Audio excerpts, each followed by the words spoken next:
گزارش ہے کہ میرے بیٹے بہت نافرمان ہیں اور بہت تنگ کرتے ہیں، مہربانی کر کے کوئی دنیا میں وظیفہ نہیں ہے جی۔ ہاں دیکھیں، کسی کی ہڈی ٹوٹ گئی ہے اور وہ میرے پاس لے آئے کہ اس پہ دم کر، ہڈی ٹوٹی ہے تو آرتھوپیڈک کے پاس جائیں، اس کا علاج کروائیں۔ دم اس طرح کی چیزوں کے لیے تو نہیں ہوتے۔ کیا نبی علیہ السلام کے جب کسی صحابی کا خون نکلتا تھا تو حضور پھونک مار کے وہ خون روکتے تھے؟ نہیں۔ صحیح مسلم میں ہے کہ آپ علیہ السلام نے سعد بن معاذ کو اپنے مبارک ہاتھوں سے باقاعدہ داغ لگایا تھا جب خون نہیں ان کا رک رہا تھا۔ حالانکہ بخاری میں حدیث ہے کہ 3 چیزوں میں شفا ہے، شہد میں، کپنگ ہجامہ پچھنے لگوانا جسے ہم کہتے ہیں اس میں، اور داغ لگوانے میں، لیکن میں اپنی امت کو داغ لگانے سے منع کرتا ہوں، یعنی داغ لگانا پسندیدہ نہیں ہے۔ لیکن جب خون نہیں رک رہا تھا تو نبی علیہ السلام نے خود داغ لگایا۔ اس میں تیر کا جو لوہے والا حصہ ہے، یہ کوئی بھی لوہے کی چیز گرم کر کے اسے گوشت کے اس حصے پہ لگایا جاتا ہے، وہاں سے گوشت روسٹ ہو جاتا ہے اور پھر خون نکلنا بند ہو جاتا ہے۔ عموماً جہاں پہ رگ وغیرہ کٹ جائے نا تو اس طریقے سے کیا جاتا ہے۔ آج کل تو یہ ماڈرن ڈاکٹرز بھی استعمال کرتے ہیں، الیکٹرک ان کے پاس موجود ہوتے ہیں داغ دینے کے لیے۔ تو نبی علیہ السلام نے داغ لگا کے خون روکا۔ تو میں آپ کو اب کون سا ایسا وظیفہ بتا دوں، اس کا تعلق تو تربیت کے ساتھ ہے، اور اس کے بعد دعا کریں۔ دعا اللہم ربنا آتنا فی الدنیا حسنہ وفی الآخرۃ حسنۃ وقنا عذاب النار۔ بخاری مسلم میں یہ دعا آئی ہے، سورۃ البقرہ میں 201 نمبر آیت کے اندر آئی ہے۔ تمام کاموں کے لیے یہ دعا ہے، اسپیسیفکلی بیوی بچوں کے لیے سورۃ الفرقان میں آئی ہے، ربنا ھب لنا من ازواجنا وذریاتنا قرۃ اعین وجعلنا للمتقین اماما۔ اے اللہ ہماری بیویوں اور ہماری اولاد میں ہماری آنکھوں کی ٹھنڈک بنا دے اور ہمیں پرہیزگار لوگوں کا امام بنا، یعنی ہماری اولاد میں نیک لوگ پیدا ہوں اور ہم ان کے امام ہوں۔ یہ امام سے مراد امام مسجد نہیں ہے، فور فادرز۔ تو یہ دعا ہے جی سورۃ الفرقان میں آئی ہے، بالکل سورۃ الفرقان کے اینڈ پہ وہ آپ پڑھیں، یہی وظیفہ ہے۔ باقی تربیت سے جو معاملات ہوں گے، آپ خود نماز نہ پڑھیں، خود آپ سگریٹ پیئیں اور بچہ آپ کا نشہ کر رہا ہے اور آپ کہہ رہے ہیں جی کوئی وظیفہ بتا دیں کہ بچہ نماز شروع کر دے یا یہ سگریٹ چھوڑ دے، کوئی ایسا وظیفہ نہیں۔ اور اگر آپ خود نیک ہیں تو 90% یہ چانس ہے کہ بغیر تبلیغ کے بھی بچے اس راستے پہ چل پڑتے ہیں۔ البتہ ایکسیپشنز آر آلویز دیئر۔ حضرت نوح کا بیٹا بھی کافر نکلا ہے، وہ ہو سکتا ہے، لیکن عموماً ایسا نہیں ہوتا۔ عموماً یہی ہے کہ جس ڈگر پہ آپ چل رہے ہیں نا، آپ جو کچھ اپنے بچوں کو دیکھنا چاہتے ہیں وہ خود بنے، لیکن آپ کہتے ہیں میں وہ خود نہیں بن سکتا، ان کو میں بناؤں گا، تو سر پھر ٹائم قیامت تک لگے رہو۔ اور ایسا بھی ہو جاتا ہے بعض اوقات کتنے بدماش قسم کے لوگ ہیں، ان کے بچے اتنے شریف ہوتے ہیں، لیکن یہ رول نہیں ہے۔ رول یہی ہے کہ 90% بچے 4 ہاتھ پہ ہو تو بھی اگے ہوتے ہیں۔ تو ایکسیپشن سے آپ یہ ڈیڈکٹ نہیں کر سکتے کہ چونکہ اس طرح کی ایکسیپشن موجود ہیں لہذا یہ ایسے ایسے ہو جاتا ہے، ایسے نہیں ہوتا۔ یا ایھا الذین آمنوا، اے اہل ایمان، لا تتخذوا آباءکم و اخوانکم، مت بناؤ اپنے ماں باپ کو، اپنے بھائیوں کو، اولیاء، اپنا دوست۔ کس صورت میں دوست نہ بناؤ؟ ان استحبوا الکفر علی الایمان، اگر وہ ایمان کے مقابلے میں کفر کی روش اختیار کرتے ہیں نا تو تمہاری کوئی جگری یاری ان کے ساتھ نہیں ہونی چاہیے۔ مطلب کیا؟ پرائورٹی اللہ اور اس کے محبوب صلی اللہ علیہ وآلہ وسلم کی نسبت ہے۔ ایک تمہارا رشتہ دار نہیں ہے نا اور وہ اللہ اور اس کے پیغمبر کا ماننے والا ہے نا، اس سے تمہاری جگری یاری ہونی چاہیے۔ اور ایک تمہارا سگا رشتہ دار بھی ہے نا، اگر وہ اللہ اور اس کے رسول کا باغی ہے تو پھر اس کے ساتھ کوئی لحاظ والا معاملہ نہیں۔ ہاں دنیا میں معروف طریقے سے تو وہ چلنا ہی چلنا ہے، لیکن وہ لحاظ نہیں ہوگا۔ حتیٰ کہ حضرت نوح علیہ السلام کا جب بیٹا ڈوبا ہے اور انہوں نے کہا یہ میرے اہل بیت میں سے، تو اللہ تعالیٰ فرمایا یہ تمہارا اہل ہی نہیں ہے، کیونکہ اس کے اعمال کافروں والے ہیں۔ پیغمبر کے جسم کا ٹکڑا ہو کے بھی اللہ نے کہا ہے کہ یہ تمہارا رشتہ دار نہیں ہے، تو باقیوں کے رشتہ دار تو شاہی کوئی نہیں اگر وہ کفر کی روش کو اختیار کرتے ہیں۔ سرکار یہ قرآن والا جو دین ہے نا جی، یہ بڑا مشکل ہے۔ ادھر تو سب کچھ سینٹرڈ اراؤنڈ گاڈ ہے، جو گاڈ کا ماننے والا ہے وہ آپ کے سر کا تاج ہے، چاہے وہ آپ کے دشمن خاندان سے بھی تعلق رکھتا ہے، آپ نے پھر یہ لحاظ نہیں کرنا۔ میں آپ کو اپنا بتاؤں، ہمارے کئی ایسے ریلیٹیوز ہیں جن سے یعنی ہمارے آباء و اجداد کے زمانے سے بول چال بند، 25 30 40 سال سے ایک دوسرے کو دشمن ڈکلیئر کیا ہوا ہے، لیکن آج ان کے بچے کالج یونیورسٹیز میں اسٹوڈنٹس ہیں، یہاں آتے ہیں، ملتے جلتے ہیں، کوئی مسئلہ نہیں۔ ان کے یہاں سے بڑوں نے بھی آنا شروع کر دیا۔ یعنی اسلام ایک ایسا رشتہ ہے جو سارے رشتوں سے آپ کو آزاد کر دیتا ہے۔ اب ہماری نظر میں اب ہم اس چیز کو پیٹیں کہ جی ہمارے آباء و اجداد کے ساتھ انہوں نے زیادتی کی تھی یا ہماروں نے ان کے ساتھ زیادتی کی تھی، ہماری نظر جہاں مرضی جائیں گے، ہم تو اپنی آخرت کی فکر میں، ہمیں تو وہ اچھا لگتا ہے جو اللہ اور اس کے رسول کی وجہ سے عز و جل و صلی اللہ علیہ وآلہ وسلم ہم سے تعلق رکھے ہوئے اور ہم اس سے تعلق رکھے ہوئے۔ رشتہ داریاں کیا چیز ہے، قریب ہونا کیا چیز ہے. تو یہی تو صحابہ کرام میں تھا. جنگ میں اس طرف باپ کھڑا ہے، دوسری طرف بیٹا کھڑا ہوا ہے، اور یہ بڑا مشکل ڈیسیجن تھا. شکر ہے ہمیں اس لیول پہ نہیں اترنا پڑا. ہمارے تو زیادہ ناراضگیاں ہو جاتی ہیں یا کوئی ایسا معاملہ ہو جاتا ہے، تلوار نہیں ایک دوسرے کے خلاف اٹھانی پڑتی، کوئی زیادہ گالی گلوچ کر لیتا ہے، اس سے زیادہ کوئی کیا کرے گا. تو تمہارے آباء و اجداد میں ہو یا بھائیوں میں ہو، تم ان سے محبت کی روش نہیں اختیار کر سکتے، کفر کو ایمان پر ترجیح تم نہیں دے سکتے. وَمَن يَتَوَلَّهُم مِّنكُمْ، اور جو کوئی تم میں سے ان کے ساتھ دوستی گانٹتا ہے، فَأُولَٰئِكَ هُمُ الظَّالِمُونَ، تو وہی ظلم کرنے والا ہے. اچھا، اس دوستی سے مراد آپ یہ نہ سمجھیے گا کہ حسن اخلاق سے بھی منع کیا جا رہا ہے، نہیں. تو قرآن میں واضح ہے کہ اللہ کے بعد سب سے زیادہ حق ماں باپ کا ہے. 4 جگہ قرآن میں اللہ نے توحید کے فوراً بعد ماں باپ کا ذکر کیا. اور سورہ لقمان میں فرمایا کہ اگر تیرے ماں باپ تجھے ابھارے نا کہ میرے ساتھ شرک کر، تو پھر تم نے ان کا کہنا نہیں ماننا، لیکن دنیا میں معروف طریقے سے چلنا ہے. یہ نہیں ہے کہ ماں باپ کافر ہیں اور بیمار ہو گئے ان کا علاج نہیں کروانا، نہیں، یہ نہیں. معروف طریقے سے چلنا ہے، حسن اخلاق سے پیش آنا ہے. جگری یاری نہیں ہے. جگری یاری آپ کی اس کے ساتھ ہوگی جو دین پہ چلنے والا ہے، جس کی نسبت اللہ اور اس کے محبوب صلی اللہ علیہ وآلہ وسلم کی وجہ سے. باقی ساری چیزیں بعد میں. اب جو کوئی یہ حرکت کرے گا تو اللہ تعالیٰ فرما رہا ہے پھر فَأُولَٰئِكَ هُمُ الظَّالِمُونَ، تو ایسے ہی لوگ ہیں پھر ظلم کرنے والے. وہ ظالم ہے، اصل مجرم ہے اللہ کے حضور، جو اپنی رشتہ داریوں کو پہلے نمبر پر نبھا رہے ہیں اور دین اسلام کو سیکنڈ پرائورٹی پہ رکھا ہوا ہے. اچھا، یہ باتیں ویسے تو بڑی آسان لگ رہی ہیں اور ہم یہ پڑھتے ہوئے سوچ رہے ہوں گے کوئی 1400 سال پرانی بات ہے، میں تو ایسا نہیں کر رہا. لیکن اگر آپ غور و تفکر کریں گے تو آپ کو بھی اندازہ ہوگا کہ مسلمانوں کی اکثریت اس رول کا خیال کوئی نہیں رکھے ہوئے. ان کے نزدیک اپنی رشتہ داریاں ٹاپ پرائورٹی کے اوپر ہیں، اپنے ماں باپ کی دشمنیاں وہ نبھا رہے ہیں. اور میرے ابا جی تمہیں پتا ہے پوری زندگی انہوں نے کار بڑھے، بڑا چنگا کام کیتا نے. اچھا، لوگ اپنے آباء و اجداد کی خوبیاں گنوا رہے ہوتے ہیں. وہ جی ساڈے چاچے اور سن جی بڑے غصے دے سن جی، ہوئے ہوئے ایک بار ویاہ دے گئے، وہ آگے کوئی بھی ہر جگہ سٹوری ہے جی، تو انہوں نے ان کو کسی ڈومیننٹ جگہ پہ نہیں بٹھایا، اور پھر جناب اس کا ہار بھی دوبارہ بڑھے. عجیب مینٹل سی تیرا چاچا. یہ فخریہ بات ہے. لوگ فخر سے اپنے آباء و اجداد کے قصے سنا رہے ہوتے ہیں اور سارے وہ تکبر بھرے ہوئے رشتے ہوتے ہیں. عاجزی والا کوئی نہیں سناتا. آج تک آپ کو کسی نے سنایا کہ ہمارے چچا جو ہیں وہ ماشاءاللہ اتنے خوش اخلاق تھے کہ فلاں موقع پہ گئے تو ان کے ساتھ ہمارے رشتہ داروں نے زیادتی کی، لیکن وہ خود معذرت کر کے اٹھے اور پوری زندگی ان کے ساتھ اس نے سلوک کرتے تھے. وہ کہتے تھے چلو وہ واقعی بلا دیں. نہیں، یہ کوئی نہیں بتائے گا. اس کو تو لوگ، مطلب میں وہ پنجابی کا لفظ نہیں بولنا چاہتا، ایسے لوگوں کو تو لوگ پھر یہ کہتے ہیں کہ یہ تو وہ ہیں. یہاں تو جو بدماش ہوتا ہے نا، جو اپنا غصہ دکھاتا ہے، اس کی لوگ تعریف کرتے ہیں. اس کے پیچھے کیا مینٹالٹی کیا ہے؟ اللہ اور اس کا رسول ٹاپ پرائورٹی نہیں ہے.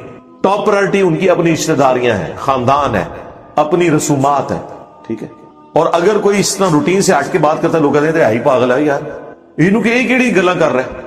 تو اللہ کے فضل سے ہم تو شروع سے ہی پاگل ہیں اس معاملے میں. میں اپنا آپ کو بتاؤں، اور میں تو ایک لمحے کا بھی توقف نہیں کرتا اس معاملے میں کہ اگر کسی اپنے کی طرف سے زیادتی ہے فوراً کہنا، منہ پہ کہنا کہ تیری زیادتی ہے وہ ٹھیک ہے. آپ دیکھیں وہ ماں باپ کامیاب سمجھے جاتے ہیں کہ اگر ان کی اولاد کوئی غلط کام کر رہا ہے نا، تو وہ ماں سب سے کامیاب ماں سمجھتی ہے جو اپنے بچوں کے عیبوں پہ پردہ ڈالتی ہے اور دوسروں کے ساتھ لڑ لیتی ہے اور دلائل کی روشنی میں زہر کر دیتی ہے محلے کی عورتوں کو کہ میرا بچہ تو بے قصور ہے، قصور تیرے بچے کا ہے. آپ نے آج تک کوئی ماں دیکھی ہے کہ بچے نے شرارت کی ہو اور گھر آئے، لڑائی ہوئی ہو اور دوسرے شکایت لے کے گھر آئے اور شواہد کی بنیاد پہ اسے پتا چل جائے کہ میرے بچے کی زیادتی ہے اور وہ اپنے بچے کو ڈانٹے؟ کوئی لاکھوں میں ایک ماں ہوگی. اور اگر کوئی ہوگی تو اس کا اپنا خامد ہی سے کہے گا یہ تو پاگل ہو رہتا ہے. خامد نہ بھی کہ اس کی ساز اس کے پیچھے پڑ جائے گی، یہ تو کیا کیتا ہے. لیکن یہ نہیں پتا کہ وہ کتنی بڑی نیکی کر رہی ہے اپنی اولاد کے ساتھ. یہ ذہن میں رکھیے گا. یعنی مجھے پتا ہے کہ ہم اگر وہ غلط کام بار کر کے آ جائیں تو ہمارے ماں باپ تو ہمارا ایک لمحے کا بھی لحاظ نہیں کرتے تھے، چاہے غلطی دوسرے کی بھی وہ پھینٹی ماری لگتی تھی اور وہ پھینٹی کام آئی ہیں. کیا کوئی صحیح حدیث ایسی ہے کہ دولت عورت کی قسمت ہے اور بچے مرد کی قسمت ہے؟ اگر عورت کا شوہر کمائی کے لیے کام نہیں کرتا تو اس کی بیوی قسمت، بیوی کی کیوں قسمت ہے؟ اس کی اپنی مردودیت ہے.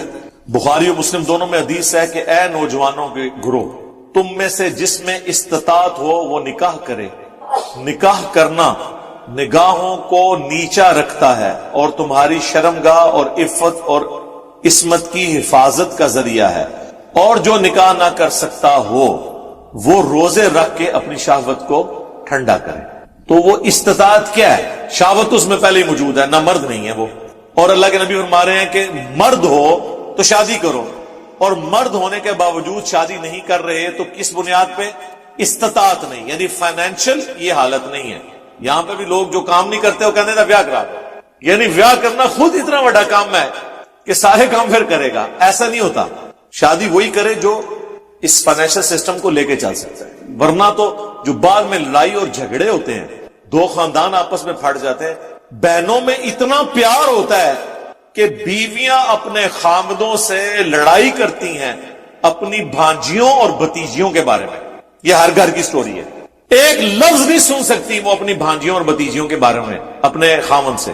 اتنا وہ پیار کرتی ہیں، پیار سے بیاہ کے لاتی ہیں، اور سب سے بڑی دشمن اول وہ بنی ہوتی ہیں ان کی. اور پھر حالت یہ ہوتی ہے کہ وہ دو بہنیں زندگی بھر، بہن بھائی زندگی بھر ایک دوسرے کا منہ بھی نہیں دیکھتے.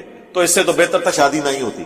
یہ پرابلمز آ جاتے ہیں. اور 90% ایشوز فائنانس کے ہوتے ہیں. جہاں پہ کھانے پینے کا معاملہ چل رہا ہو نا، وہاں پہ معاملات صحیح رہتے ہیں. لہٰذا یہ ایک دم شادی نہیں کروا دینی چاہیے.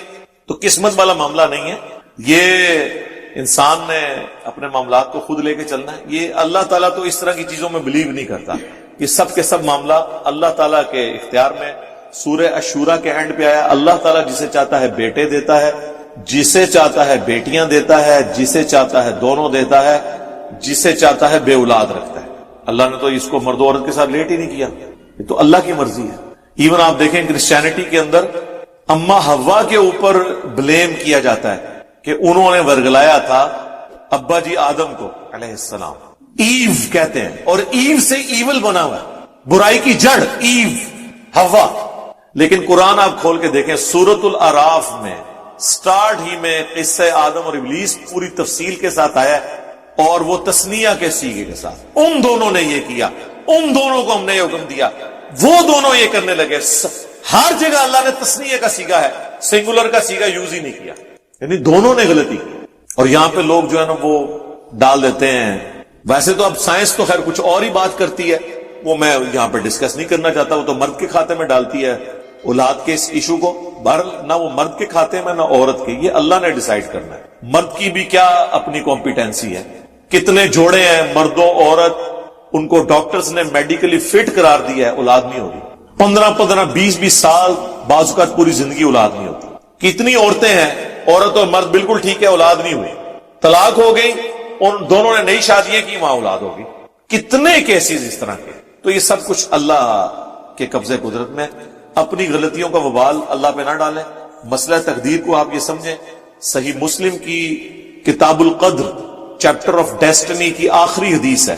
مسلم شریف میں تقدیر کا چیپٹر بڑی تفصیل سے ہے. بخاری میں کم حدیثیں ہیں، مسلم میں زیادہ ہیں. تو امام مسلم نے کتاب القدر چیپٹر، جو تقدیر کے چیپٹر کی آخری حدیث لی ہے نا، وہ اس کی ترتیب میں اس کو آخر میں اس لیے رکھا ہے کہ وہ سب کچھ کنکلوڈ ہو جائے. امام مسلم کی ذہانت کا تو میں فین ہوں.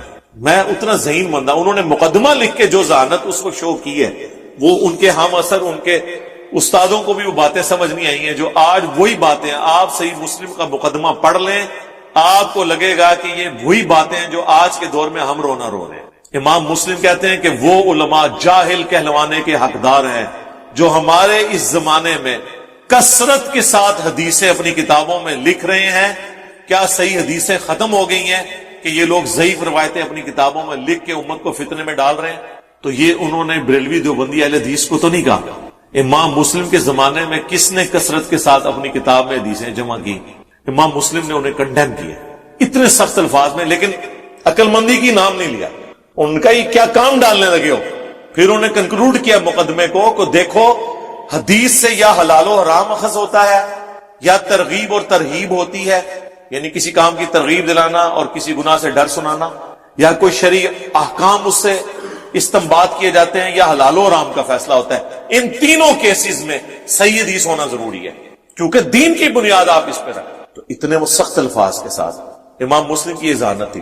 تو کتاب القدر چیپٹر میں آخری حدیث لے کے آئے ہیں تقدیر کے چیپٹر میں کہ حضرت ابو ہریرہ کہتے ہیں مجھے نبی علیہ السلام نے یہ وصیت کی تھی. یہ حدیث آپ کو صبر اور توکل والے چیپٹر میں مل جائے گی، مشکات میں بھی مسلم کے حوالے سے. اے ابو ہریرہ، جو چیز تمہیں نفع دے، یعنی دنیا میں جو چیز نفع دینے والی ہے بشرطے کہ وہ حلال ہو، اس کو حاصل کرنے کی کوشش کرنا، سستی نہ کرنا، کاہلی نہ کرنا اور اللہ سے مدد طلب کرنا۔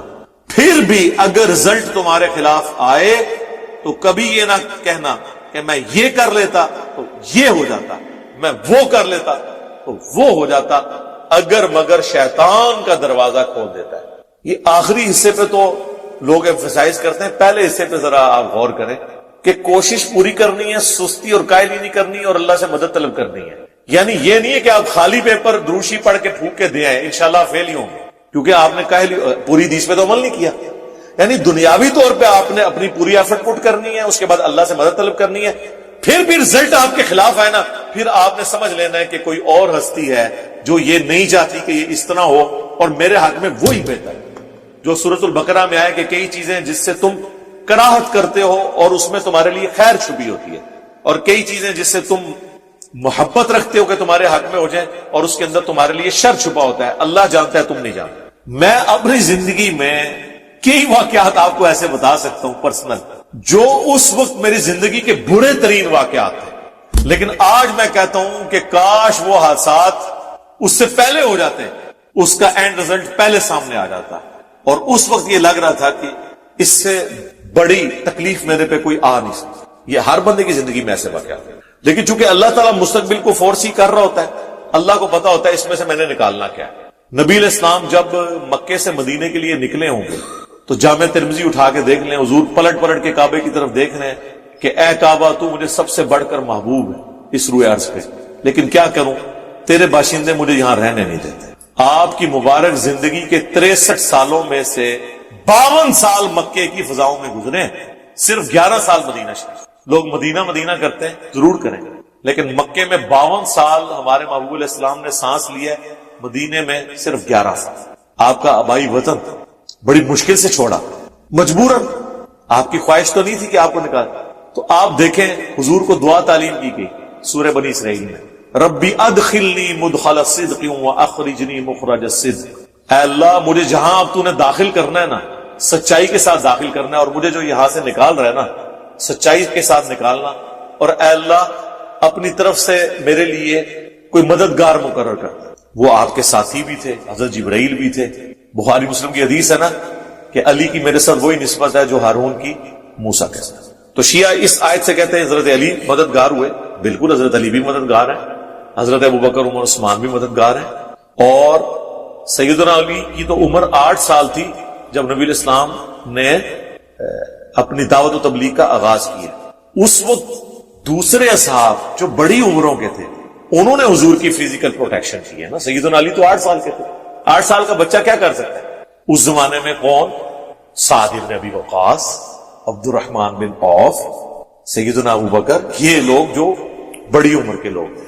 تو حضور کے ساتھی اللہ نے ان کے ساتھ اٹیچ کیے۔ تو نبی علیہ السلام جب مدینہ شریف کے لیے جا رہے ہوں گے تو آپ کو کتنے خیال آ رہے ہوں گے، یار میں نے 13 سال محنت کی، صرف 125 بندے میں بنا سکا، لیکن ان کو بھی مجبوراً مجھے نکالنا پڑ رہا ہے۔ تھا نا دماغ میں، کیوں نہیں ہوگا؟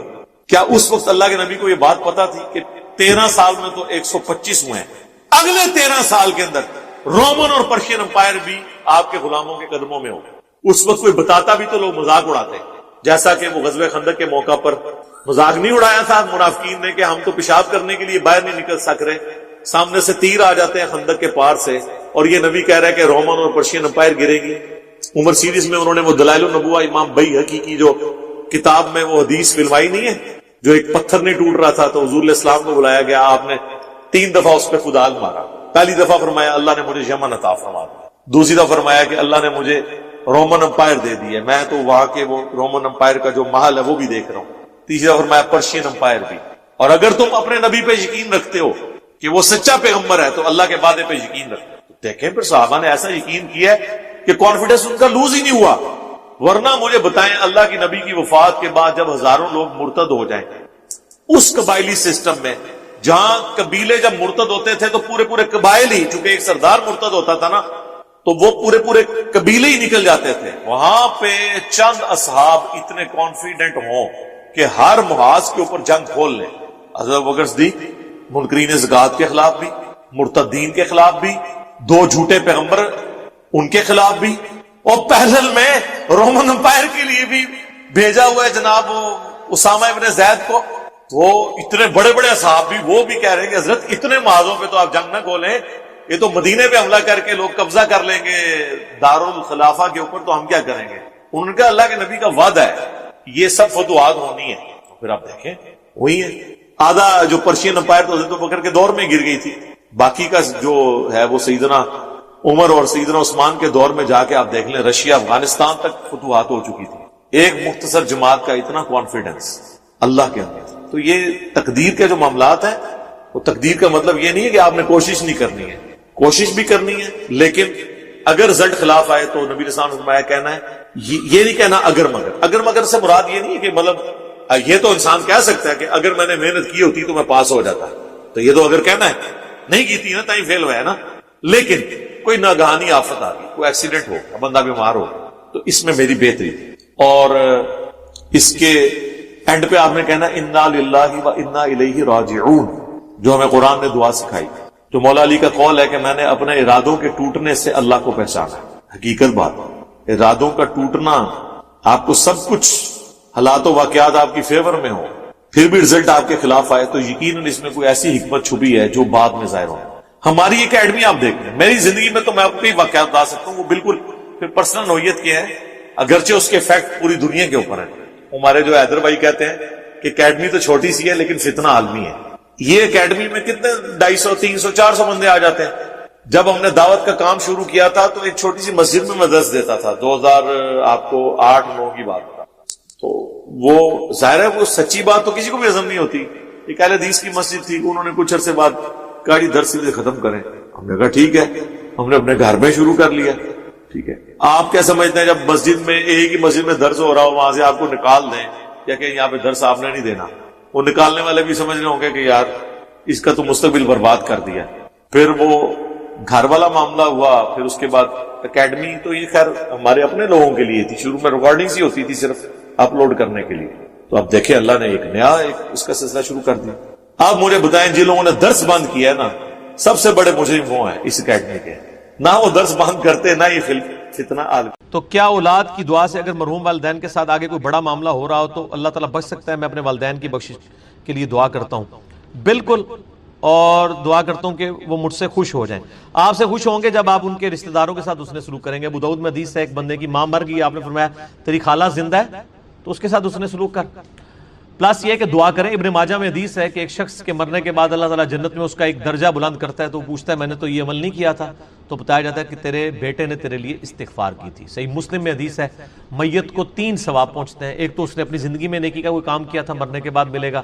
دوسرا علم کی کوئی بات اس نے لکھی, وہ بھی ظاہر ہے اس کو ملے گا. تیسرا نیک اولاد. نیک اولاد ظاہر ماں باپ کی انویسٹمنٹ ہے, ان کے اعمال کا ثواب آٹومیٹکلی ماں باپ کو. مثال ثواب کی ایک جو فارم ہے سب سے بڑی, جس کے اوپر پوری امت کا اجماع ہے, وہ ہے میت کے لیے دعائے مغفرت کرنا.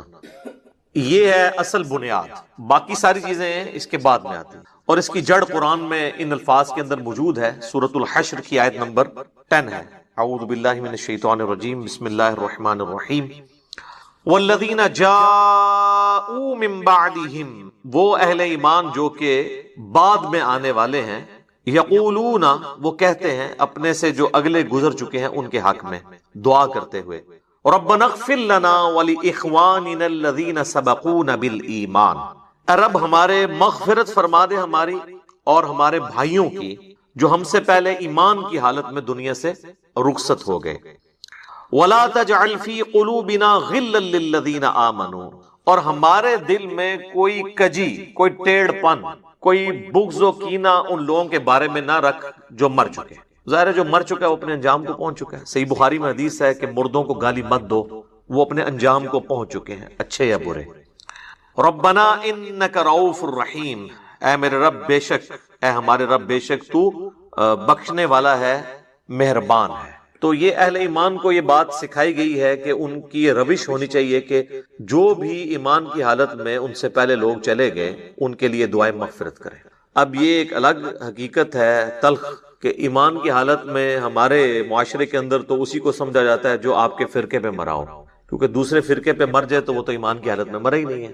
تو اب یہ ایک تلخ حقیقت ہے, اور اسی وجہ سے آپ دیکھتے ہیں کہ جب ایک مکتب فکر کے لوگ دوسرے مکتب فکر کا جنازہ پڑھ لیتے ہیں تو پھر بعد میں ان کے علماء فتویٰ دیتے ہیں کہ بھئی آپ کا تو نکاح ہی ٹوٹ چکا ہے، آپ نکاح بھی دوبارہ کروائیں اور تجدید ایمان بھی کروائیں، اور اس قسم کی کئی ایک فنی ویڈیوز جو اوریجنل ویڈیوز ہیں، اسلام کا مذاق اڑانے والی، مسلمانوں کی وجہ سے جو ویڈیوز بنی ہیں وہ معاشرے کے اندر عام ہے، وہ آپ نے اکثر اوقات دیکھی ہوں گی۔ اب میرے بھائیو، یہ جو دعا کا معاملہ ہے یہ اللہ تعالیٰ نے ایسا اوبلیگیٹری رکھا ہے کہ ہماری جو اسلام کی بیسک ٹیچنگز ہیں ان کے اندر اس کو ایک ضروریات دین کے طور پر اللہ تعالیٰ نے ان چیزوں کو جاری فرما دیا ہے۔ جیسا کہ صحیح بخاری اور صحیح مسلم کی متفق علیہ حدیث ہے کہ اللہ کے محبوب صلی اللہ علیہ وآلہ وسلم نے فرمایا کہ ایک مسلمان کے دوسرے مسلمان پہ 5 حقوق ہیں۔ جب وہ اس سے ملے تو اسے سلام کرے، یہ پہلا حق ہے۔ دوسرا حق، جب وہ بیمار ہو جائے اس کی عیادت کرے۔ تیسرا حق، جب وہ مر جائے تو اس کی نماز جنازہ پڑھے، تو ظاہر ہے نماز جنازہ میں دعا مانگے گا مرے ہوئے کے لیے۔ چوتھا حق، جب وہ دعوت دے تو اس کی دعوت کو قبول کرے۔ اور 5واں حق یہ ہے کہ جب وہ چھینک کے جواب میں الحمدللہ کہے تو آپ اس کے جواب میں کہیں یرحمک اللہ، اللہ تعالیٰ تجھ پر رحم فرمائے۔ تو یہ 5 بنیادی حقوق ہیں جس میں تیسرا حق ایک مسلمان کی نماز جنازہ پڑھنا ہے، اور نماز جنازہ میں ظاہر ہے کہ دعا اللہ تعالیٰ نے اس کے اندر بلٹ ان رکھ دی ہے۔ صحیح مسلم میں ایک حدیث ہے کہ اللہ کے محبوب صلی اللہ علیہ وآلہ وسلم نے فرمایا کہ جس کے جنازے میں 40 ایسے لوگ شریک ہوں جو اللہ تعالیٰ کے ساتھ شرک نہ کرتے ہوں تو اللہ تعالیٰ ان 40 لوگوں کی شفاعت اس میت کے حق میں قبول و منظور فرما دے گا، یعنی اس کی مغفرت فرما دے گا۔ تو یہ بہت بڑی فضیلت ہے۔ تو یہ بھی مرے ہوئے بندے کو زندہ لوگوں کی طرف سے پہنچنے والی ایک نفع مند چیز ہے۔ آپ اسے ایصال ثواب کہہ لیں، آپ اس کو دعائے مغفرت کہہ لیں، کوئی بھی۔ نماز جنازہ میں ہم جو دعا مانگتے ہیں، ویسے تو کئی ایک دعائیں رپورٹ ہوئی ہیں، سب سے مشہور دعا وہ ہے جو جامعہ ترمذی کے اندر ہے، سنن نبی داؤد کے اندر ہے، سنن ابن ماجہ کے اندر ہے، اور مشکات المصابیح کے اندر بھی موجود ہے۔ اللہم اغفر لی حینا و میتنا، اے اللہ ہمارے جتنے زندہ ہیں ان کی بھی مغفرت فرما اور جو مر چکے ان کی بھی مغفرت فرما۔ اللہم اغفر لی حینا و میتنا و شاہدنا و غائبنا، اور جتنے یہاں پہ موجود ہیں ان کی بھی اور جو یہاں پر موجود نہیں ان کی بھی، وصغیرنا و کبیرنا، اور جتنے ہمارے چھوٹے ہیں اور جتنے ہمارے بڑے ہیں، وذکرنا و انثانا، اور جتنے مرد ہیں اور جتنی عورتیں ہیں۔ اللہم من احییتہ منا فاحیہ علی الاسلام، اے اللہ جب تک تو ہمیں زندہ رکھے تو اسلام پر زندہ رکھنا۔ ومن توفیتہ منا فتوفہ علی الایمان، اور جب ہمیں موت آئے تو ایمان کی حالت میں موت آئے، آمین۔ اچھا، مزے کی بات دیکھیں کہ اس میں میت کا ذکر صرف ایک دفعہ ہے، باقی سب زندوں کے لیے دعائیں ہیں۔ اور یہ جو جنازے کی ایکٹیویٹی بیسیکلی رکھی اس لیے گئی ہے کہ ایک تو آپ اپنے مسلمان بھائی کا حق پورا کریں گے، اور دوسرا آپ وہاں پہ جا کے اپنی موت کو یاد کریں، نہ کہ وہاں پہ بھی جا کے آپ واٹس ایپ میسیجز دیکھ رہے ہوں۔ آپ دیکھ رہے ہیں کہ میت کو دفنایا جا رہا ہوتا ہے اور لوگوں کے فون بج رہے ہوتے ہیں۔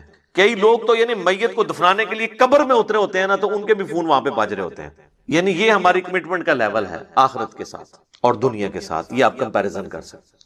پھر اس سے اگلا ورژن ہے، سنن نبی داؤد میں حدیث ہے کہ جب اپنے بھائی کو دفنا چکو تو اس کی قبر پر کھڑے ہو کر اس کے قبر میں سوالات کی استقامت کے لیے دعا کرو۔ یہ نبی الاسلام نے حکم دیا۔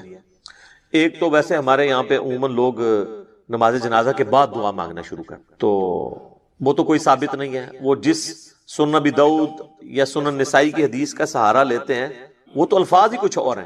وہ یہ کہ جب اپنے بھائی کے لیے جنازہ پڑھو تو خلوص سے اس کے لیے دعا مانگو، تو وہ یہ کہتے ہیں کہ جنازہ پڑھنے کے بعد مانگو، حالانکہ اس چیپٹر کی آپ ہیڈنگ دیکھ لیں، وہ جنازے کے اندر پڑھے جانے والی دعاؤں کا ذکر ہو رہا ہے۔ اور یہاں پہ کیا ہوتا ہے کہ ہمارے جو حنفی بھائی ہیں، بریلوی اور دیوبندی، ان کا جنازہ تو 1 منٹ کا بھی مشکل سے ہوتا ہے، اور بعد میں دعا جو ہے وہ 5 سے 10 منٹ کی ہو رہی ہوتی ہے۔ دیوبندی نہیں مانگتے، اور ان سے پوچھے کیوں نہیں مانگتے، وہ کہتے ہیں ثابت نہیں ہے۔ اور جب ان سے یہ پوچھیں کہ یہ جو فرض نماز کے بعد آپ اجتماعی دعا کرتے ہیں، ویسے تو اکیلے جو مرضی آپ کریں، یہ کہاں سے ثابت ہے؟ وہ کہتے ہیں یہ علماء نے جاری کی ہے تاکہ امت سے دعا اٹھ نہ جائے۔ تو کیا صرف دیوبندی علماء کو یہ حق حاصل ہے کہ وہ دین میں چیزیں خود سے انجیکٹ کریں گے؟ بریلویوں کو کوئی حق حاصل نہیں ہے۔ حقیقتاً تو دونوں کو کوئی حق حاصل نہیں، یہ دونوں نے دین کے اندر اپنی طرف سے چیزیں داخل کر دی۔ اصل دعا جو ہے وہ قبرستان میں دفنانے کے بعد آپ نے قبر کے اوپر کھڑے ہو کر کرنی ہے. دفنانے کے دوران بھی ہے صحیح سند کے ساتھ، مشکات المصابیح کے اندر موجود ہے، کتب ستہ میں سے یہ ابو داؤد ہے، یہ ترمذی کے ریفرنس ہے کہ آپ نے دفناتے ہوئے یعنی 3 مٹھیاں کم از کم مٹی کی بھر کے ڈالنی ہے قبر کے اوپر. بسم اللہ وعلی ملت رسول اللہ، اللہ کے نام سے شروع کرتا ہوں اور رسول اللہ کی ملت کے اوپر. تو یہ آپ نے پڑھ کے اس کے اوپر ڈالنی ہے. پھر دفنانے کے بعد جب آپ نے دعا مانگنی ہے تو ظاہر ہاتھ اٹھا کے مانگنی ہے. یہ بعض لوگوں کو ایک مسئلہ ہو جاتا ہے کہ شاید قبر پہ اگر ہاتھ اٹھا کے دعا مانگی تو یہ کوئی شرک ہو جائے گا. شرک تو تب ہوگا جب آپ مردے سے مانگ رہے ہوں گے، آپ اللہ سے مانگ رہے ہیں. صحیح مسلم میں اوپر تلے کئی احادیث ہیں کہ نبی علیہ السلام نے بقیع غرقد قبرستان میں جا کر 3 دفعہ دعا کی ہاتھ اٹھا کر، اور 3 دفعہ پھر ہاتھوں کو واپس لے گیا. تو یہ تو سنت ہے، اس میں کوئی حرج نہیں ہے. قبرستان میں بھی آپ ہاتھ اٹھا کے دعا کر سکتے ہیں. پھر قبرستان میں دفنانے کے بعد میت کے لیے دعا کرنا، اور پھر قبر کے اوپر اتنی دیر بیٹھنا کہ جتنی دیر ایک اونٹ کو نحر کر کے اس کا گوشت تقسیم کیا جائے. تو یہ صحیح مسلم کے اندر حضرت عمر ابن عاص کی وصیت ہے. انہوں نے اپنے بیٹے کو وصیت کی تھی کہ جب میں مر جاؤں میری قبر پہ اتنی دیر بیٹھے رہنا کہ جتنی دیر ایک اونٹ کو نحر کر کے اس کا گوشت تقسیم کیا جاتا ہے، یعنی 2 سے 2.5 گھنٹے، تاکہ میں اپنی قبر کے ساتھ مانوس ہوں اور تاکہ میں یہ جان لوں کہ میں نے اپنے رب کے آئے ہوئے فرشتوں کو کیا جواب دینا ہے. اب وہ اس لفظ کو بھی لوگ پکڑتے ہیں، وہ کہتے ہیں جان لوں کا مطلب یہ ہے کہ وہ باہر سے کوئی آواز لگائے گا. تو اگر آواز ہی لگانی ہوتی تو حضرت عمرو ابن عاص اپنے بیٹوں کو کہہ دیتے کہ بھی تم نے جو ہے نا میری قبر پہ کھڑے ہو کے اذان دے دینی ہے تاکہ مجھے پتہ چل جائے. یہاں پہ لوگ دیتے ہیں نا اذان، پوچھے کہاں لکھی ہے، وہ کہتے ہیں منع کہاں ہے. تو اس اعتبار سے تو آپ دین میں جو مرضی داخل کر لیں. وہ تو میرے بھائی جنازے کی بھی اذان منع تو کہیں پہ نہیں ہے. ہم کیوں نہیں دیتے کہ نبی علیہ السلام نے نہیں دی. عیدین کی اذان نہیں ہوتی، منع تو کوئی نہیں ہے. وہ کہتے ہیں نہیں جی وہ بخاری مسلم میں حدیث ہے کہ نبی علیہ السلام عید کی اذان نہیں دیا کرتے تھے. سر یہ حدیث تو آپ کے کام کی نہیں ہے. آپ نے حدیث یہ دکھانی ہے کہ نبی علیہ السلام عید کی اذان سے منع فرمایا کرتے، نہیں دیا کرتے تھے. وہ آپ نہ بھی بتائیں، ہمیں پتا ہے کہ نہیں دیا کرتے تھے. نہیں تو بہت سارے کام بھی نہیں کیا کرتے تھے. نبی علیہ السلام کی 3 بیٹیاں آپ کی مبارک زندگی میں فوت ہوئی ہیں، آپ نے ان کو اپنے ہاتھوں سے دفنایا، آپ نے کسی کا تیجا 40واں نہیں کیا. جب ہم پوچھتے ہیں کہ وہ کہتے ہیں جی وہ منع تو کوئی نہیں نہ کیا. ٹھیک ہے، تو منع والا معاملہ یہ ہے میرے بھائی کہ جو کام دین کے اندر نہیں نبی علیہ السلام نے تعلیم فرمایا وہ انڈرسٹوڈ منع ہی تصور کیا جائے. یہ ایک سینسٹیو ٹاپک ہے، میں اس کو اینڈ کے اوپر کنکلوڈ کروں گا. میں موضوع کو تلخ نہیں کرنا چاہتا اس طرف گفتگو لے جا کر. تو بہرحال آپ نے حضرت عمرو بن عاص کی جو صحیح مسلم کی حدیث ہے اس میں ان کی وصیت یہ کہ آپ نے بیٹھنا ہے قبر پہ اتنی دیر، یعنی قبر کے ایگزیکٹ اوپر نہیں بیٹھنا، یعنی پاس بیٹھنا ہے. وہاں بیٹھ کے اللہ کا ذکر کریں، جو مرضی آپ کریں. تو اللہ تعالیٰ ذکر کی برکت سے مردے کے لیے، آپ کی دعاؤں کی برکت سے اس کے لیے آسانی پیدا کر دے گا. اور ظاہر ہے کہ یہ بھی اللہ کی مرضی ہے، زبردستی تو اللہ تعالیٰ کو کسی کی دعاؤں سے نہیں لگائی جا سکتی. والعیاذ باللہ تعالی. اللہم انی اعوذ بک من عذاب جہنم ومن عذاب القبر ومن فتنة المحیا والممات ومن شر فتنة المسیح الدجال. یہ دعا بخاری اور مسلم دونوں میں آئی ہے، اور نبی علیہ السلام حکم دیا کرتے تھے کہ نماز کے تشہد میں 4 چیزوں کے اگینسٹ اللہ تعالیٰ کی پناہ طلب کی جائے. اللہم انی اعوذ بک من عذاب جہنم ومن عذاب القبر ومن فتنة المحیا والممات من شر فتنة المسیح الدجال. اے اللہ میں جہنم کے عذاب سے تیری پناہ مانگتا ہوں، قبر کے عذاب سے تیری پناہ مانگتا ہوں، زندگی اور موت کے فتنے کے اگینسٹ تیری پناہ مانگتا ہوں، اور جھوٹے مسیح دجال مسیح کے فتنے سے تیری پناہ مانگتا ہوں. آمین. اچھا، دفنانے کے بعد اذان دینا بھی کوئی ثابت نہیں ہے، اور اس طریقے سے ہمارے دیوبند اور بریلوی حضرات جو ہے نا وہ میت کو دفنانے کے بعد نا سرہانے پہ کھڑے ہو کر نا سورۃ البقرہ کی شروع کی آیات تلاوت کرتے ہیں اور پاؤں والی سائڈ پہ سورۃ البقرہ کی آخری آیات تلاوت کرتے ہیں. یہ روایت موجود ہے، لیکن یہ روایت جو ہے فیبریکیٹڈ روایت ہے. یہ روایت شعب الایمان امام بیہقی کی کتاب میں ہے، مشکات المصابیح کے اندر موجود ہے، لیکن اس کے اندر ایوب نام کا ایک متروک راوی ہے، یعنی جس سے حدیثیں لینا محدثین نے چھوڑ دی، ریجیکٹڈ پرسنالٹی. تو یہ یعنی مردود قسم کے راویوں سے روایت کی گئی روایت ہے، اس کی کوئی اصل نہیں ہے. اصل چیز وہی ہے جو میں نے بیان کر دی ابو داؤد سے کہ آپ نے میت کے لیے دعا کرنی کہ اللہ تعالیٰ اسے قبر کے سوالات میں استقامت عطا فرما. اور قبر کے سوال جو ہیں وہ بخاری، مسلم، ابو داؤد، مسند احمد میں رپورٹ ہوئے ہیں. کچھ حصہ بخاری مسلم میں ہوا ہے، کچھ ابو داؤد میں، ترمذی میں، مسند احمد میں. پہلا سوال ہوگا مر ربو کا، تیرا رب کون ہے؟ دوسرا سوال ہوگا ما دینو کا، تیرا دین کیا ہے؟ تیسرا سوال ہوگا، ترمذی میں تو الفاظ ہیں من نبیو کا، تیرا نبی کون ہے؟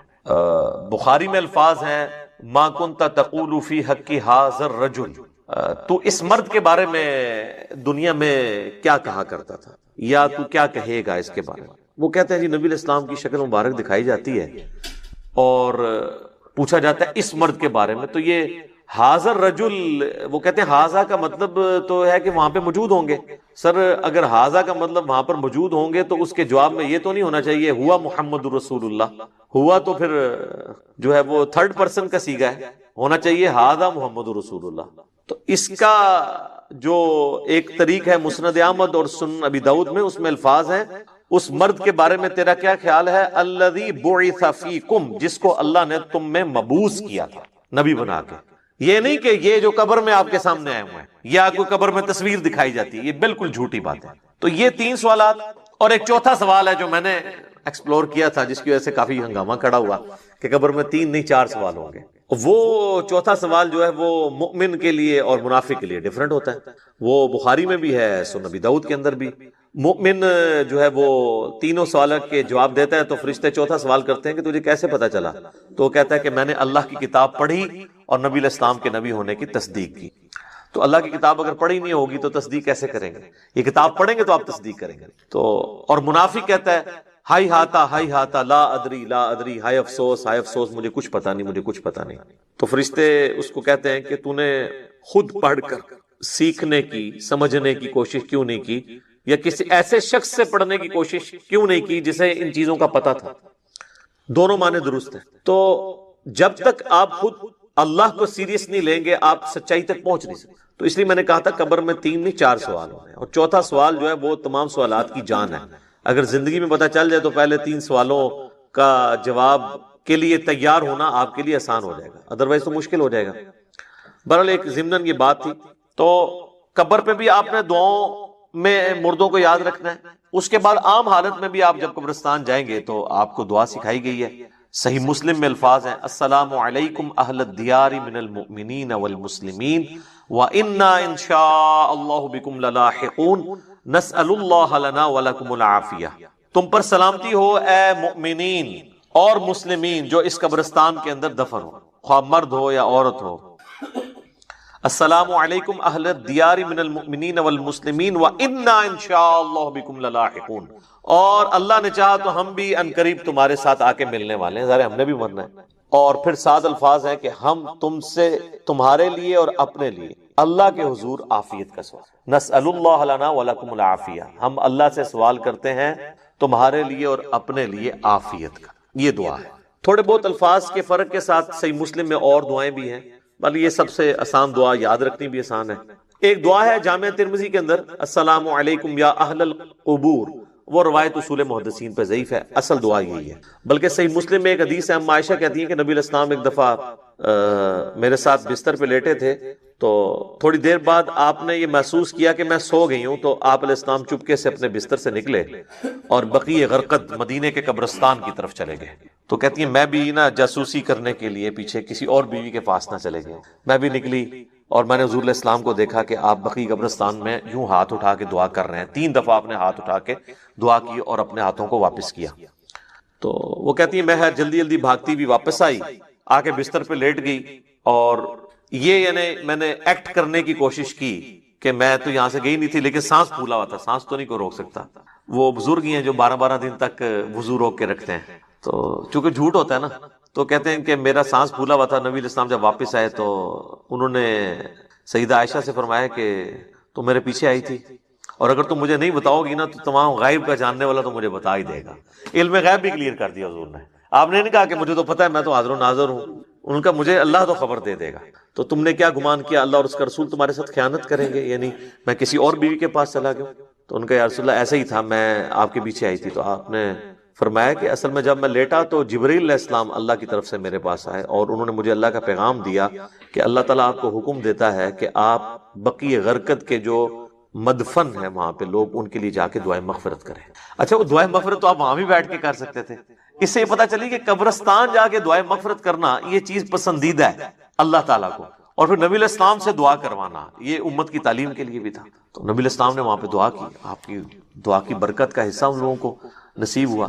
تو اس سے یہ پتا چلا کہ آپ قبرستان جا کے آپ ہاتھ اٹھا کے بھی دعا کریں گے، رات کے وقت بھی جا سکتے ہیں، اور صحیح مسلم میں الفاظ ہیں، اما عائشہ کہتی ہیں کہ نبی علیہ السلام اکثر بقیع غرقد قبرستان چلے جایا کرتے تھے دعا کرنے کے لیے قبرستان میں۔ تو یہ یعنی نبی صلی اللہ علیہ وآلہ وسلم کی سنت ہے۔ باقی ہاتھ اٹھا کے دعا کرنا فرض نماز کے بعد بھی اپنی انڈیویجول دعا کر سکتے ہیں، اس کے لیے تو کوئی ممانعت نہیں۔ ابو داؤد میں تو روایت کمزور ہے، لیکن المستدرک للحاکم میں صحیح سند سے ہے کہ تمہارا رب سخی ہے، کریم ہے، حیا فرماتا ہے ایسے شخص سے جو اس کے حضور ہاتھ اٹھا کے دعا کرتا ہے کہ اسے محروم لوٹائے۔ ہاتھ اٹھا کے دعا کرنا اللہ تعالیٰ کو بغیر ہاتھ اٹھائے دعا کرنے سے زیادہ محبوب ہے، اور دعا کے بعد چہرے پہ ہاتھ پھیرنا بھی سنت ہے، بلکہ امت یہ وہ سنت ہے جو واقعی سنت ہے، جو اجماع اور عملی تواتر سے ٹرانسفر ہوئی ہے۔ اور الادب المفرد امام بخاری کی کتاب کے اندر صحیح بخاری کی سند کے اوپر یہ حدیث موجود ہے کہ حضرت عبداللہ ابن زبیر اور حضرت عبداللہ ابن عمر یہ دعا کے بعد اپنے چہرے پر ہاتھ پھیرا کرتے تھے۔ نبی اسلام کے حوالے سے بھی ملتا ہے، ابو داؤد میں روایت کمزور ہے، اس لیے شیخ زبیر علی صاحب نے مشکات کے فٹ نوٹ پہ اس روایت کے اوپر ضعیف کا حکم لگا کے ساتھ الادب المفرد کی روایت لکھ دی ہے کہ یہ روایت درست ہے۔ ویسے بھی امت کا اجماع ہے، اس کے لیے حدیثوں کی تو ہمیں حاجت نہیں ہے، امت کا اجماع اور عملی تواتر سنت سے چہرے پہ ہاتھ پھیرنے کو ٹرانسفر کر رہی ہے۔ لہذا چند ایک علماء عرب کا اسے بدعت کہنا ان کے یعنی کم علمی کی نشانی ہے اور ایک تنگ نظری کی نشانی ہے۔ اوورال یہاں پہ بھی جو اہل حدیث ہیں وہ چہرے پہ ہاتھ پھیرنے کے قائل ہیں۔ میں یہ ضمناً ساتھ چھوٹے چھوٹے مسائل بتا دیتا ہوں تاکہ آسانی ہو جائے۔ تو آپ نے چہرے پہ ہاتھ بھی پھیرنے ہیں۔ اس طریقے سے صحیح مسلم میں حدیث ہے کہ نبی علیہ السلام اپنی والدہ کی قبر پر گئے، آلموسٹ آپ سمجھ لیں اپنے والدہ کی وفات کے 50 سال کے بعد، کیونکہ یہ فتح مکہ کے بعد کی بات ہے، تو 50 سال تقریباً گزر چکے تھے، اور آپ علیہ السلام قبر پہ گئے اور آپ روئے، اور آپ کو دیکھ کے آپ کے ساتھی بھی اصحاب بھی روئے، اور پھر آپ علیہ السلام نے فرمایا میں تمہیں قبروں پہ جانے سے منع کیا کرتا تھا۔ ظاہر نئی نئی قوم بت پرستی سے پھری تھی تو اس لیے نبی علیہ السلام احتیاط کرتے تھے، اب میں تمہیں حکم دیتا ہوں کہ قبروں پہ جایا کرو، کیونکہ یہ موت کو یاد دلاتی۔ لیکن یہ قبروں پہ جانا ہے، مزارات کے اوپر نہیں۔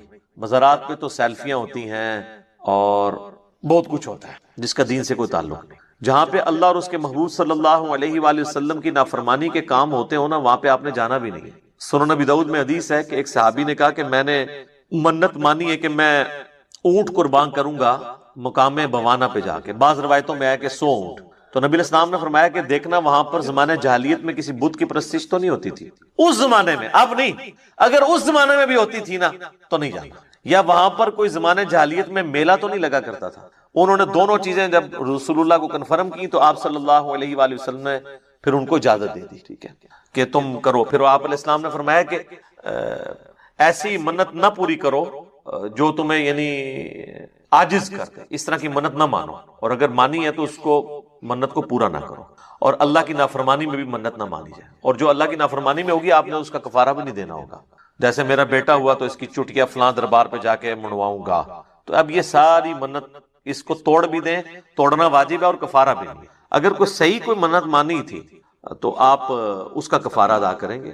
ویسے ہوتا کچھ نہیں ہے، بخاری مسلم میں حدیث ہے کہ منت ماننے سے کنجوس کا مال نکل جاتا ہے، یہ مصیبت کو نہیں ٹال سکتا۔ تو بہرحال یہ ہے کہ آپ نے منت کا پھر کفارہ وہی ہے جو بخاری مسلم میں آیا کہ منت توڑنے کا کفارہ وہی ہے جو قسم توڑنے کا کفارہ سورۃ المائدہ کی آیت نمبر 89 میں ہے کہ ایک غلام آزاد کریں، یا 10 مساکین کو کھانا کھلائیں، یا 10 مساکین کو کپڑے لے کر دیں، اور اگر کوئی غریب ہے تو 3 مسلسل روزے رکھ لیں۔ تو اس طرح کی پھر منتیں آپ نے پوری نہیں کرنی ہوگی۔ بہرحال نبی علیہ السلام نے اپنی والدہ کی قبر پہ جا کے یہ امت کو میسج دیا کہ آپ نے قبروں کو لاوارث نہیں چھوڑنا، قبروں پہ جانا ہے، قبروں پہ جا کے عبرت حاصل کرنی ہے، اور قبروں پہ جا کے ان قبر والوں سے نہیں مانگنا بلکہ ان کے لیے دعا کرنی ہے کہ اللہ تعالیٰ ان کی مغفرت کا کوئی سامان کرے، کیونکہ وہ ہماری دعاؤں کے محتاج ہیں جو قبرستان میں دفن ہے، کیونکہ وہ تو اب اپنے اعمال آگے نہیں بڑھا سکتے۔ تو جو ہم پیچھے بچ گئے ہیں ہماری ذمہ داری ہے ہم ان کے لیے جا کے دعائے مغفرت والا معاملہ کریں۔ اچھا، اسی طریقے سے صحیح بخاری اور صحیح مسلم دونوں میں حدیث ہے کہ نبی علیہ السلام کو ایک صحابی کی وفات کی خبر ملی تو نبی علیہ السلام نے دونوں ہاتھ یوں بلند کر کے، حتیٰ کہ صحابہ کہتے ہیں ہم نے آپ کے بغلوں کی سفیدی بھی دیکھی، کیونکہ آپ کا اکثر لباس تہمد اور اوپر چادر ہوتی تھی، اگر آپ نے کرتا نہ پہنا ہو اور صرف چادر اوپر لی ہوئی ہو اور یوں ہاتھ اٹھائیں تو بغلوں کی سفیدی ظاہر ہو جاتی ہے۔ تو آپ نے کہا اے اللہ ابو عامر کو بخش دے اور اسے کثیر مخلوق پر فضیلت عطا فرما۔ تو اس سے ثابت ہوا کہ مرے ہوئے شخص کے لیے ہاتھ اٹھا کے آپ دعا کر سکتے ہیں ان الفاظ کے ساتھ۔ اور ایک اور حدیث ہے صحیح مسلم کے اندر، ام سلمہ کہتی ہیں کہ جب میرے خامن فوت ہوئے ابو سلمہ تو نبی اسلام ہمارے گھر تشریف لائے تو آپ صلی اللہ علیہ وآلہ وسلم نے ہمیں صبر کی تلقین کی، اور آپ علیہ السلام نے پھر ابو سلمہ کے لیے دعا کی کہ اے اللہ اسے بخش دے اور اسے اپنے ہدایت یافتہ لوگوں میں بلند درجہ عطا فرما، اور اے اللہ اس کے جو پیچھے لوگ بچ گئے ان پہ تو خلیفہ ہو جا، یعنی اس کی کمپنسیشن تو فرما دے، اور اے اللہ اس کی قبر کو نور سے تو بھر دے۔ یہ آپ صلی اللہ علیہ وآلہ وسلم نے ان کے لیے دعا کی، اور اس میں یہ بھی الفاظ ہیں کہ قبر کو گشادہ کر دے اور نور سے بھر دے۔ یہ تعزیت کی دعائیں ہیں جو آپ کر سکتے۔ باقی قبرستان جا کے آپ جنازہ اگر آپ کا رہ گیا تو آپ قبرستان جا کے قبر پہ کھڑے ہو کے بھی جنازہ پڑھ سکتے ہیں۔ بخاری مسلم دونوں میں حدیث ہے کہ ایک بوڑھی عورت جو مسجد نبوی کی صفائی کیا کرتی تھی، جب وہ فوت ہو گئی تو صحابہ نے رسول اللہ کو نہیں بتایا اور راتوں رات جنازہ پڑھ کے دفنا دیا۔ کچھ دن کے بعد نبی علیہ السلام نے پوچھا کہ وہ عورت نظر نہیں آ رہی، تو بتایا گیا کہ وہ تو فوت ہو گئی ہے۔ تو حضور نے فرمایا کہ مجھے اس کی قبر پہ لے جاؤ۔ تو اب حضور علیہ السلام کو کسی صحابی نے یہ نہیں کہا کہ یا رسول اللہ آپ تو ہر مومن کی قبر میں جاتے ہیں، تو 3 دن پہلے تو آپ تشریف لے گئے ہوں گے، آپ کو تو پتہ ہی ہوگا کہ یہ مر چکی ہے۔ اس زمانے میں یہ عقیدے نہیں ہوا کرتے تھے، نہ کسی کے دماغ میں ہوتا تھا۔ تو رسول اللہ صلی اللہ علیہ وسلم کو وہ قبر پہ لے گئے تو آپ علیہ السلام نے جا کے وہاں پہ قبرستان میں اس کی قبر پہ کھڑے ہو کر جنازہ پڑھا۔ یہ غائبانہ نماز جنازہ نہیں ہوتا کیونکہ اس میں تو قبر سامنے ہوتی ہے، اور اس کا طریقہ یہ ہوتا ہے کہ آپ نے قبر کی ایسی سائڈ پہ کھڑے ہونا ہے کہ آپ کا قبلہ کی طرف رخ ہو اور قبر آپ کے سامنے ہو۔ اور پھر آپ علیہ السلام نے واپسی پر فرمایا، مسلم شریف میں ڈیٹیل ہے، اس میں الفاظ ہیں کہ یہ قبریں اندھیروں میں ڈوبی ہوئی تھی، اللہ نے میرے جنازہ پڑھنے کی برکت سے انہیں نور سے بھر دیا۔ اب یہ سبحان اللہ تو آپ نے بول دیا ہے، لیکن اس کا جو ایک تلخ پہلو ہے کہ نبی کی دعا کی برکت سے کسی کافر کی قبر جو ہے نا وہ نور سے نہیں بھر سکتی، کیونکہ کافر کے بارے میں تو نص قطعی ہے قرآن کی۔ وہ تو سورہ توبہ میں آپ 70 دفعہ بھی دعا کریں ہم نہیں قبول کریں گے، منافقین کے لیے، کافروں کے لیے۔ تو یہ مسلمانوں کی قبریں تھیں نمبر 1، اور مسلمان ظاہر بریلوی دیوبندی اہل حدیث نہیں، اس زمانے کے مسلمان۔ میں صحابہ نہیں کہتا ورنہ آپ کہیں گے گستاخی ہو گئی ہے، آپ خود ہی پوچھ لیجیے گا پھر کون لوگ ہوں گے جو حضور کی زندگی میں فوت ہو چکے ہیں ایمان کی حالت میں۔ اچھا، تو نبی علیہ السلام نے فرمایا کہ نور سے اللہ تعالیٰ نے ان کی قبروں کو بھر دیا۔ اچھا، پہلے اندھیروں میں تھی، اور اس سے یہ بھی پتا چلا کہ رسول اللہ کی برکت کیا ہے کہ آپ کے جنازہ پڑھنے کی برکت سے اللہ تعالیٰ نے آپ کی دعا کی برکت سے ان کو یہ نفع عطا فرمایا۔ اب یہ حضور کی دعا ہی ہے، باقی تو جنازہ تو صحابہ نے بھی ان کا پڑھا ہوگا، ٹھیک ہے۔ یہاں تو لوگ کہتے ہیں بزرگ جنازہ پڑھ لیں تو جناب سمجھو کہ اگلے پچھلے سارے مردے بخشے گئے، تو جنازے تو ان کے بھی ہوئے ہوئے تھے، لیکن حضور کے جنازہ پڑھنے سے فرق پڑا، ویسے تو نہیں پڑا۔ اس طرح بخاری مسلم میں حدیث ہے، نبی علیہ السلام ایک جگہ سے گزر رہے تھے تو آپ کا خچر بے گیا اور آپ رک گئے، تو صحابہ نے پوچھا یا رسول اللہ کیوں رکے ہیں؟ آپ نے فرمایا ان 2 قبر والوں کو عذاب ہو رہا ہے۔ کسی صحابی نے نہیں کہا کہ کشف القبور ہے، ہمارے جو گھوڑے کے قدموں سے خاک نکل کے جو ہمارے گھوڑے کے نتھنے میں بیٹھے گی، وقت کا بڑے سے بڑا غوث بھی اس مرتبے کو نہیں پہنچ سکتا جب غوث قبروں کے اندر جھانک کے دیکھ لیتے ہیں، تو یا رسول اللہ ہم بھی ابھی دیکھ لیتے ہیں۔ وہ تو حضور سے پوچھ رہے کہ یا رسول اللہ یہ کیا ہے، قبر کے اندر کیا ہو رہا ہے؟ سب کہانی ہے، غوث پر سارے فیل کرتے ہیں۔ میرا میکینیکل انجینئرنگ دا فارمولا کو غوث پڑھ کے نا ویکھ کے میں لکھ کے دینا، لکھ کے انہوں دیکھ کے پڑھ کے دس دے، زبانی نے بڑی دور دی گل ہے، اور میں صرف کہہ رہا ہوں پڑھ کے بتا دے، سمجھا تو مجھے پتا ہے کہ وہ سکتا ہی نہیں ہے جب تک اس نے انجینئرنگ نہیں کی ہوگی۔ اور ان کا تو دعویٰ ہے نا کہ اللہ کو تو انجینئرنگ آتی ہے نا جی، کہ اللہ ان کو سکھاتا ہے تو پھر سکھا دے اللہ ان کو۔ سب کہانیاں بنائی ہوئی انہوں نے۔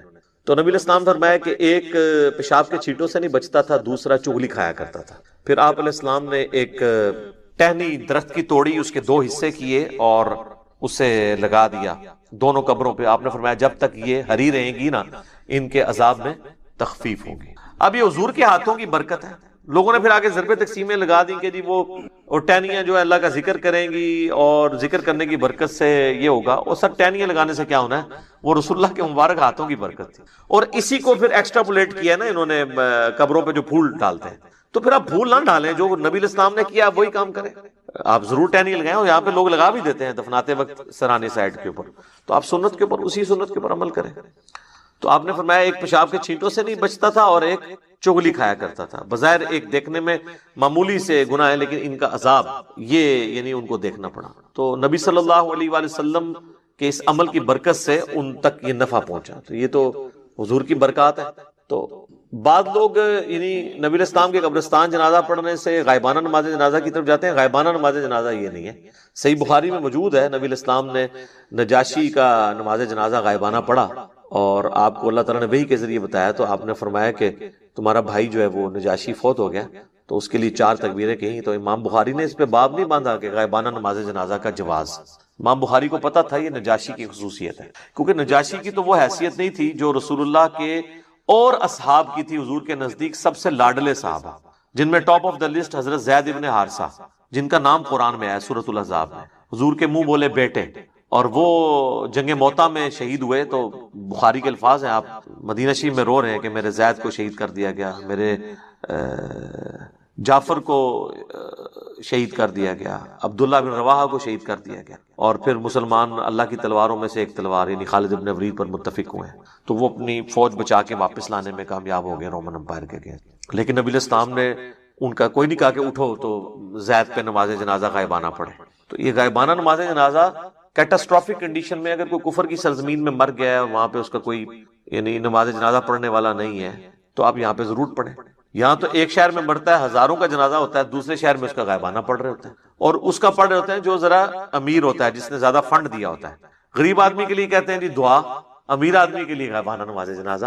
ٹھیک ہے نا, تو نہ آپ کی دعاؤں سے کوئی فرق پڑ رہا ہے نہ نماز جنازوں سے, کیونکہ آپ تو سب کچھ دنیا داری کے لیے کر رہے ہیں. تو یہ جو ایٹیچیوڈ ہے, پھر اس کے اوپر چندے اکٹھے کرنا. آپ پتہ نا ہمارے تو یہاں ایک بہت بڑی جماعت رہی ہے جس نے غائبانہ نماز جنازہ کو ایک ایکٹیویٹی بنا کے اس طرح پریزنٹ کیا اور یعنی ہلچل مچا کے رکھ دی, اور اس میں پھر چندے اکٹھے کیے. تو یہ بھی ایک یعنی لوگوں کی جیبیں ہتھیانے کا ایک ذریعہ بن گیا ہے. حالانکہ مردے کے لیے تو دعا کرنی ہے کہ اللہ تعالیٰ اس کے لیے کوئی آسانی والا معاملہ فرمائے.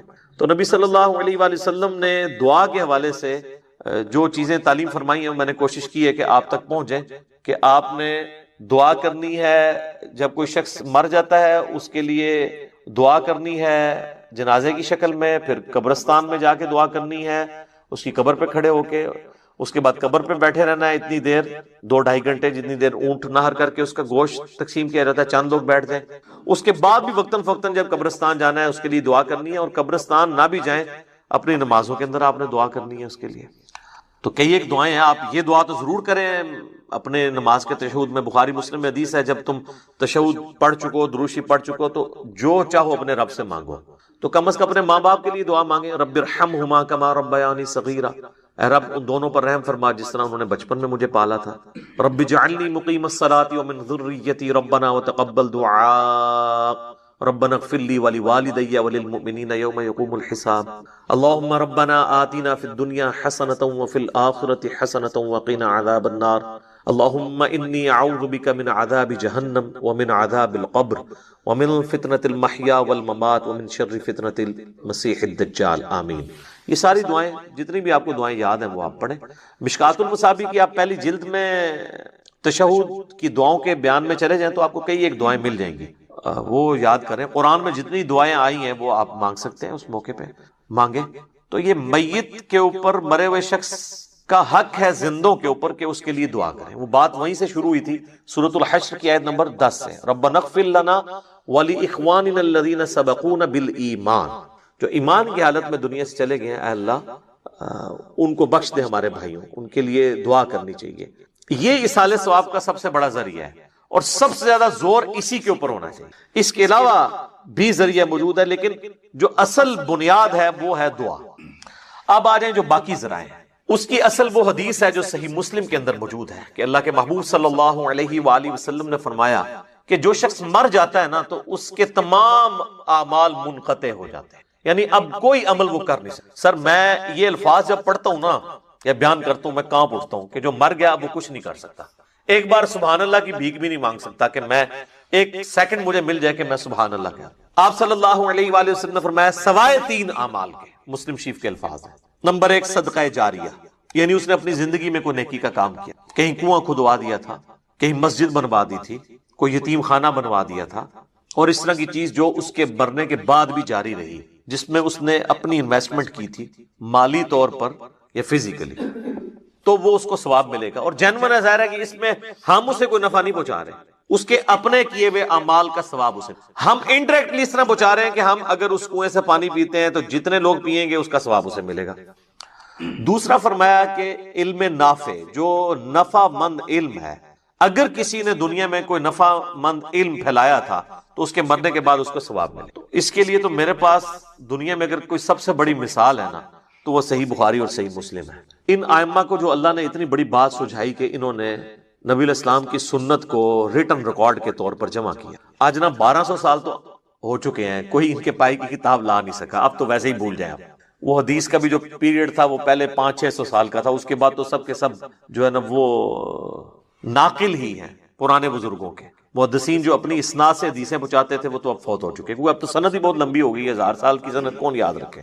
یہ تو پہلے 300 سال میں کتابیں لکھی. آج بھی بخاری مسلم کو پڑھ کے جو بندہ نماز کا طریقہ سیکھ رہا ہے اور نماز سنت کے طریقے میں پڑھ رہا ہے، امام بخاری امام مسلم کو ایک ایک چیز کا ثواب آٹومیٹکلی پہنچ رہا ہے. سر میں کہتا ہوں نہیں کیلکولیٹر فیل ہو جائیں، جو امام بخاری امام مسلم کے نامہ اعمال میں وہ ہر سیکنڈ میں جو ثواب جا رہا ہے جس لیول کا، پھر جتنی نمازیں ہم پڑھ رہے ہیں. اور سر اس سے اوپر چلے جائیں، ہماری ہر نیکی، ہر مسلمان کی نیکی کا ثواب محمد رسول اللہ صلی اللہ علیہ وآلہ وسلم کے لیے. اور یہ دیکھیں اللہ تعالیٰ نے اس کا ذکر بھی سورہ قلم میں فرمایا ہے، پارہ نمبر 29 میں جو دوسری سورت ہے اس میں الفاظ موجود ہیں. اعوذ باللہ من الشیطان الرجیم، بسم اللہ الرحمن الرحیم، نون والقلم وما یسطرون ما انت بنعمت ربک بمجنون وان لک لاجرا غیر ممنون. اور اے محبوب صلی اللہ علیہ وآلہ وسلم، بے شک آپ کے لیے ایسا اجر ہے جو کبھی ختم ہونے والا نہیں، یعنی وہ ٹوٹے گا نہیں. وہ ایک سمجھ لیں ایک فشن ری ایکشن کی طرح چلتا جا رہا ہے، ملٹی پلائی ہوتا جا رہا ہے. تو جس نے یعنی نافع علم لوگوں کو سکھایا تو ظاہر ہے یہ بھی اس کا اپنا عمل ہے. یہ ہماری طرف سے ڈائریکٹلی کوئی نفع نہیں ہے، ہاں انڈائریکٹلی ضرور ہے. اور تیسرا فرمایا کہ نیک اولاد جو اس کے لیے دعا کرتی. ویسے دعا تو کوئی بھی کر سکتا ہے، میں نے کتنی حدیثیں اور سورۃ الحشر کی آیت نمبر 10 کی روح سے بتایا کہ آپ دعا کریں گے، لیکن اولاد کے لیے اس لیے کہا گیا کہ اولاد کی دعا کمٹمنٹ کے ساتھ ہے. جو جس در سے وہ دعا کرے گی، مولوی تو پیسے لے کے اتنے در سے دعا نہیں کر سکتا.